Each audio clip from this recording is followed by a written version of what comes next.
जय हिंद साथियों, कैसे हैं आप सभी। होप करता हूं कि आप सभी ठीक होंगे, सेफ होंगे व सुरक्षित होंगे।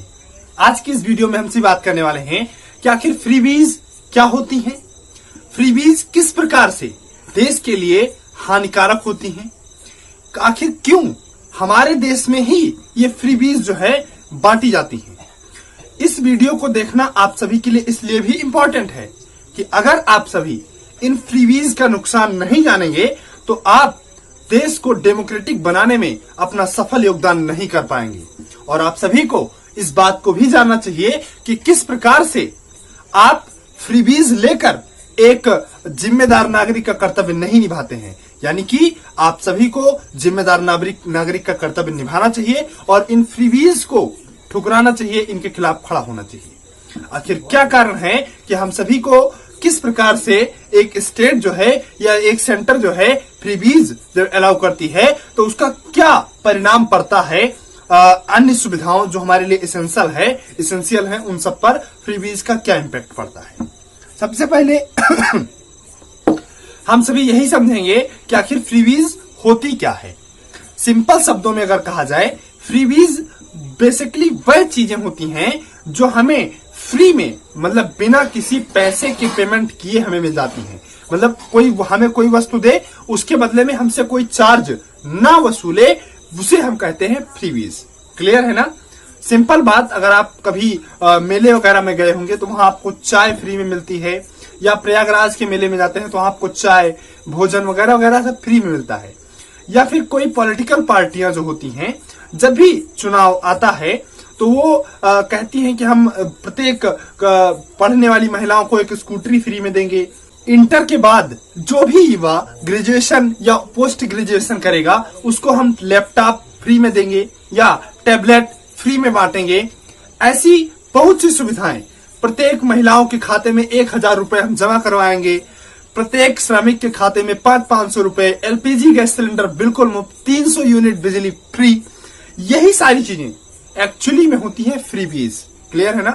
मतलब फ्रीबीज वे थिंग्स होती हैं या वस्तुएं होती हैं जिनको हमें दे तो दिया जाता है लेकिन उसके बदले में हमसे कोई चार्ज नहीं लिया जाता है। इन्हें हम बेसिकली फ्रीबीज कहते हैं। अब इंडिया में एक ट्रेडिशन चलता आया है, यानी कि कल्चर चलता आया है कि एक पॉलिटिकल पार्टी को देखते हुए दूसरी पॉलिटिकल पार्टी भी फ्रीबीज अलाउ करने पर मजबूर हो जाती है। ये वीडियो आज इसलिए बन रही है क्योंकि हाल ही में क्या हुआ है, प्रधानमंत्री श्री नरेंद्र मोदी जी ने जितने भी स्टेट्स हैं सभी के जो चीफ सेक्रेटरी होते हैं, यानी कि आईएएस अधिकारी होते हैं चीफ सेक्रेटरी, ये सेंट्रल गवर्नमेंट के ऑफिसर होते हैं, इनकी मीटिंग बुलाई है और सभी आईएएस अधिकारी से ये पूछा है कि आखिर जो हमारे स्टेट पर 36.1% का कर्ज है टू द जीडीपी, मतलब जीडीपी का 36.1% जो कर्ज है, इसका मेन रीजन आखिर क्या है। तो सभी सेक्रेटरीज ने लगभग इस बात पर सहमति जताई कि ये जो सेंट्रल जो भी गवर्नमेंट्स हैं जो फ्रीबीज अलाउ करती हैं, फ्रीबीज देने का प्रॉमिस करती हैं, वादा करती हैं, ये एक रेगुलर वर्क हो जाता है जो कि सभी गवर्नमेंट्स को देना होता है। जैसे कोई गवर्नमेंट अलाउ कर दे कि हम सभी के जो है सभी को हर महीने एक गैस सिलेंडर मुफ्त देंगे, तो ये एक रेगुलर काम हो जाता है जो हर एक गवर्नमेंट को करना होता है। आमदनी भी रेगुलर, खर्च भी रेगुलर, जिसके कारण स्टेट में पैसा इकट्ठा ना हो पाने के कारण जो भी डेवलपमेंट का कार्य है उसके लिए इकट्ठा पैसा कर्ज लेना पड़ता है। इसके कारण भी कर्ज बढ़ रहा है। फ्रीबीज उसमें मेन कारण है। और कुछ दिन पहले, लगभग 1 से 1.5 महीना पहले, हमारी सुप्रीम कोर्ट के जो चीफ जस्टिस हैं सीजेआई एनवी रमना जी ने सेंट्रल गवर्नमेंट को एक सजेशन दिया था कि जो भी पार्टियां फ्रीबीज अलाउ करें, मतलब फ्रीबीज देने का प्रॉमिस करें, उस पार्टी का रजिस्ट्रेशन रद्द कर देना चाहिए, प्लस उस कैंडिडेट का कैंडिडेचर रद्द कर देना चाहिए, उसे चुनाव में ना लड़ने के लिए, मतलब उसका जो पर्चा है उसे खारिज कर देना चाहिए, किसी भी प्रकार से एक्सेप्ट नहीं करना चाहिए। ऐसा सेंट्रल लेवल पर एक कानून बने इस देश में, तभी जाके इस देश में डेवलपमेंट हो सकता है। ये हमारे सीजीआई एनवी रमना जी का कथन था और 3 से 4 दिन हुए नरेंद्र मोदी जी ने चीफ सेक्रेटरीज की एक मीटिंग बुलाई। चीफ सेक्रेटरी स्टेट में आईएएस अधिकारी का हेड रैंक होता है, इसके बाद सीधा मुख्यमंत्री होता है। क्योंकि आज भी हमारी जनता इन फ्रीवीज यानी कि व्यक्तिगत लाभ को देखती है। सिंपल बात अगर किया जाए, आप कहेंगे कि हमारा पर्सनल लेवल पर इस व्यक्ति से या इस पार्टी से क्या लाभ हुआ, इसी बेस पर लोग वोट देते चले जाते हैं, अपना मतदान करते चले जाते हैं। इसीलिए ये फ्रीवीज जो है एसेंशियल बन जाती हैं। ये मैटर नहीं करता कि किस पार्टी ने सरकार में रहते हुए कितनी सड़कें बनवाई, कितने हॉस्पिटल्स बनवाए, कितने स्कूल अच्छे किए और कितने अच्छे लेवल पर काम किया, ये मैटर नहीं करता है। आज के समय में हमारी जनता जो है वो इस बेस पर वोट करने लगी है कि कौन सी पार्टी व्यक्तिगत लेवल पर किसे कितना लाभ दे रहा है। कोई पार्टी अगर अलाउ करती है कि हम प्रत्येक महिला के खाते में जो 18 साल से ऊपर है उसके खाते में हम 1,000 रुपए जमा करवाएंगे, उसे वहां पर बहुत से मतलब एक अत्यधिक मात्रा में वोट दिया जाएगा। वहीं अगर बात किया जाए, कोई पार्टी कहती है कि एलपीजी गैस सिलेंडर मुफ्त दिया जाएगा, तो इस बेसिक पर हम सब वोट करते चले जाते हैं।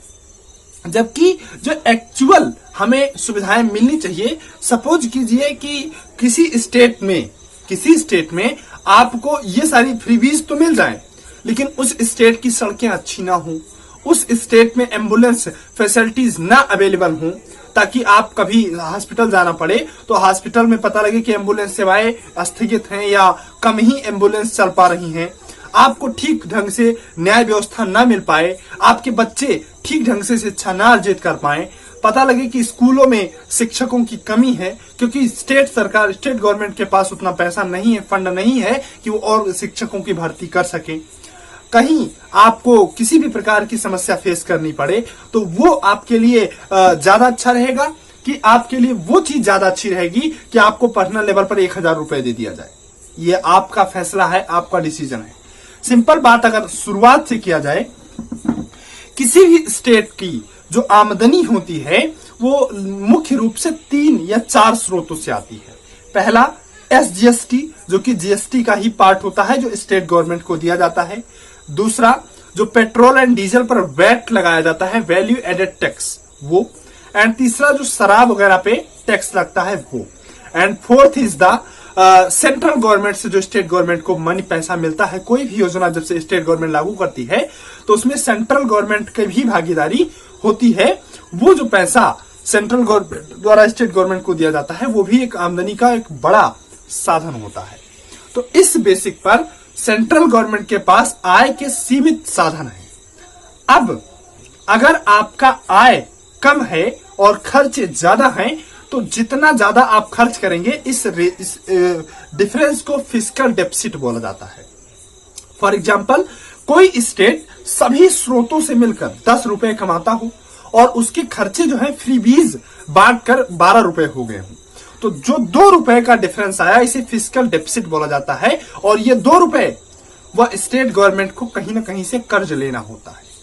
वो कर्ज अब किस प्रकार से, चाहे वो सॉवरेन बॉन्ड जारी करके लिया गया हो, चाहे वो किसी भी प्रकार से लिया गया हो, लेकिन कर्ज लेना पड़ता है ताकि उसकी जो कही हुई बातें हैं वो फुलफिल कर सके। तो किसी भी स्टेट के लिए उस पर कर्ज रहना ये ठीक नहीं होता है। स्टेट हमेशा प्रॉफिट में रहे, यही अच्छी बातें होती हैं।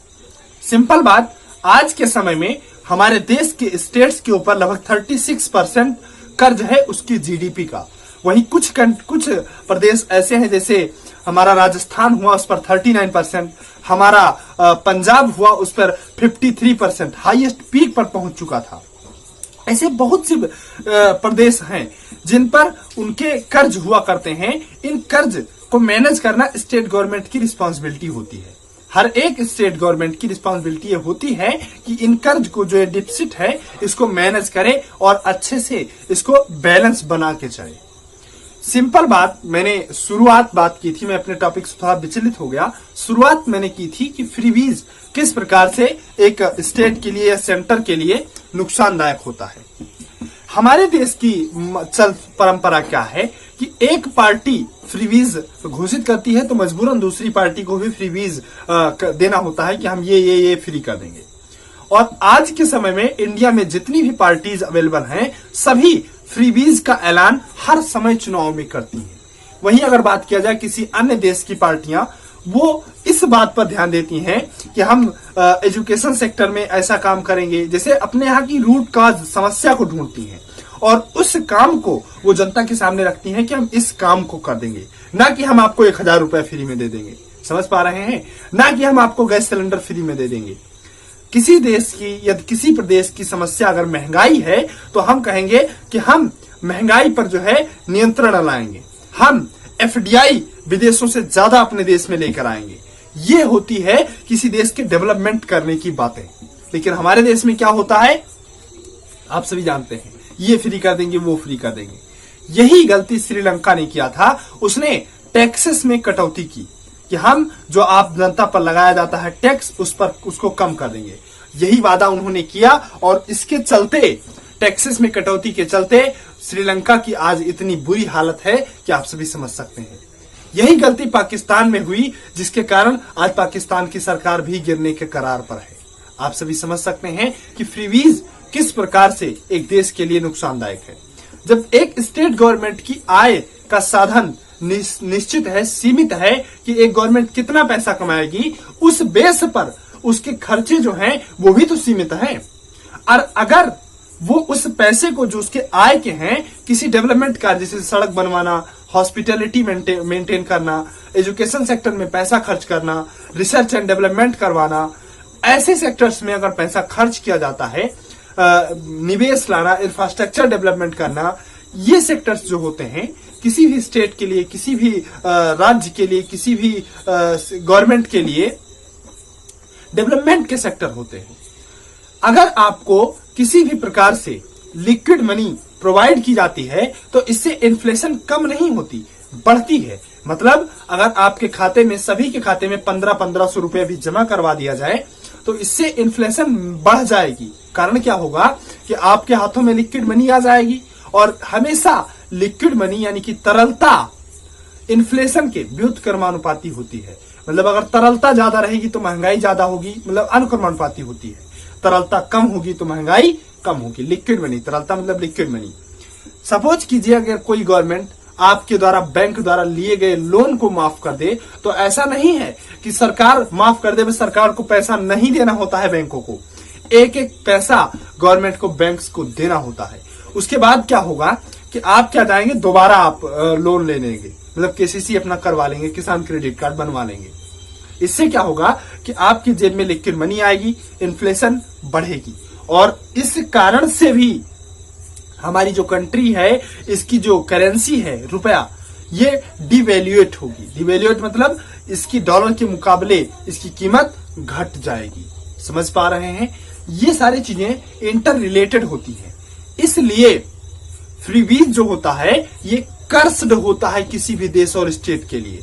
ये किसी भी प्रकार से किसी भी देश और स्टेट के लिए बून नहीं साबित हो सकता, मतलब वरदान नहीं हो सकता है। ये हमेशा अभिशाप ही होता है। इसलिए जब भी कोई गवर्नमेंट फ्रीबीज डिसाइड करे या किसी भी प्रकार से मुफ्त चीजों देने को कहे, तो आप तुरंत खड़े होइए कि हमें मुफ्त नहीं चाहिए, हमें ये चीज चाहिए, हमें वो चीज चाहिए, हमें इंफ्रास्ट्रक्चर चाहिए, हमें रोड चाहिए, हमें हॉस्पिटल चाहिए, हमें एजुकेशन सेक्टर चाहिए मजबूत अपना। हम हमेशा इसके खिलाफ खड़े हों ताकि ये गवर्नमेंट जो है ये किसी भी प्रकार से किसी भी पार्टी के दबाव में आकर या किसी भी रूलिंग पार्टी या अपोजिशन के खिलाफ किसी भी प्रकार से फ्रीबीज अलाउड ना हो पाए। आशा करता हूं फ्रीबीज एज अ कर्स्ड आप सभी समझे होंगे और जब भी कभी फ्रीबीज की बात आएगी तो आप उसके खिलाफ खड़े होंगे। आशा करता हूं वीडियो आप सभी को पसंद आई होगी और इन्फॉर्मेटिव भी लगी होगी। मिलते हैं किसी नेक्स्ट वीडियो में ऐसी इंटरेस्टिंग टॉपिक को लेकर, तब तक के लिए आप सभी को जय हिंद।